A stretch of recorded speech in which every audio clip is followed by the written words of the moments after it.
Hello guys, welcome back to the channel and welcome to Seoul. In today's video I want to talk to you about this puppy here, the Leica M6. I made a video about this camera roughly maybe 2 years ago, and I gave you like 5 reasons why you should consider getting one for street photography.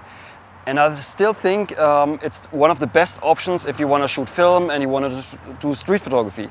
But over the last 2.5 years I've found out a couple of things that I don't like too much about the camera.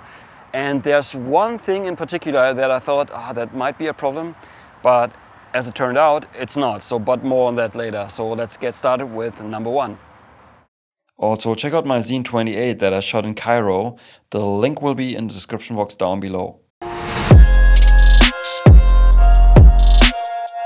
And the first thing is the positioning of the tripod mount. It's over here, it's not in the middle like on most cameras.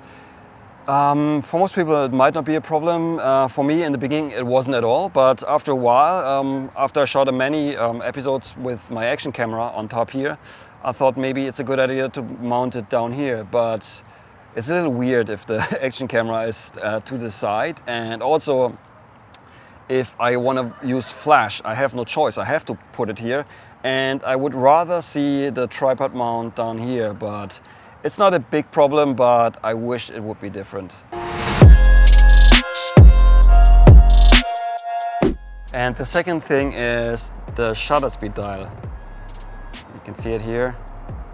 It's fairly small and sometimes it can be difficult to turn it because you need basically 2 fingers to turn it. You can do it with 1 finger, but it's not very comfortable.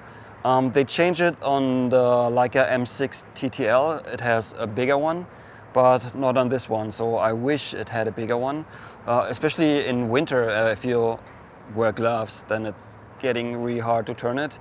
My workaround is usually stick to 1 shutter speed. If the light conditioning are not changing too much, it's not a big problem. So usually I stick to 1/500th or 1/1000th, depending on what time of the day, and yeah, I go from there. So I wish it would be a little bit bigger. That would make the whole thing a little bit easier. And number 3 is the viewfinder. Not the viewfinder itself, but the rangefinder patch. Because sometimes you frame your shot and everything is good, then you try to focus, but you can't see the rangefinder patch, because there's some light coming in and it's flaring, and then it's really hard to focus. What I usually do is I try to like block the sun or whatever the light source is, because it also happens at night. If there's like a very bright light source in the frame coming directly into the lens, it can be a big problem. That is pretty annoying. You could upgrade your viewfinder on the M6 to a better one, the one from the Leica MP. But as far as I remember, this is pretty expensive. It's like 1,000 euros roughly, so it's pretty much not worth it. Or the alternative would be to get a Leica MP instead of the Leica M6. But the Leica MP is a lot more expensive, even though this one is already pretty expensive. So I've learned to deal with it and to live with that, but I wish it had the viewfinder from the Leica MP. That would be perfect. And number 4 is battery drainage. Especially on my silver Leica M6, the battery drains for the battery for the light meter drains fairly quickly. I mean, even if I put it to bulb mode, it will drain within a couple of days, which is not ideal. On my black Leica M6, the battery is holding up since months. So I don't know what's going on, but I've heard from other people that had similar issues with their Leica M6. So yeah, I mean, it's not a deal breaker, but sometimes it's nice to have a light mirror, but on this one I have to be really careful with the battery. Another thing that is not ideal about the Leica M6 is the flash sync. The max flash sync on this camera is 1/45th. This is fairly slow, especially compared to modern standards, but I mean, that's what it is on the Leica M6. And now, since I want to use flash from time to time, I thought it's a problem, but then I thought maybe I should try all the shutter speed and see what the impact actually is. And the results are very interesting, and yeah, just see for yourself. Alright guys, for this test I had a professional model and the first image was taken at half a second without a flash as a reference. Half a second with flash, 1/4 with flash, 1/8 with flash, 1/15,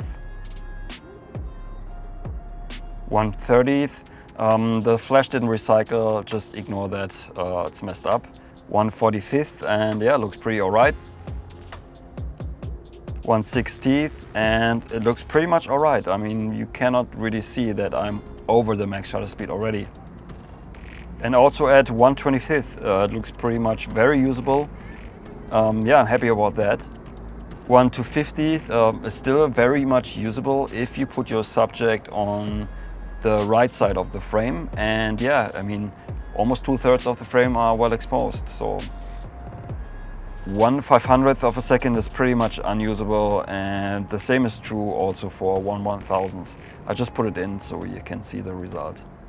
Now, what's the conclusion of this? For me personally, I'm pretty happy with the result, and from now on I have no problem to shoot flash and sync at 1/25th of a second, and maybe in some cases even 1/250th, which is pretty much in line with a lot of film cameras that have a faster sync speed. And yeah, now I'm really happy with the results, and that is something I didn't expect at all whatsoever. Alright guys, these are the 5 things that I don't like about the Leica M6. I mean, no deal breakers, but with some minor tweaks this camera would be even better than it already is. So now I want to know from you, if you have a Leica M6, is there anything you don't like about the camera? Let me know in the comments down below. And also, if you're interested in picking up one of my zines that I shot with this camera here, the link will be in the description box down below. And as always, if you like the video, give a thumbs up, subscribe to my channel if you haven't already, and we will see each other very soon in the next one. Until then, auf Wiedersehen.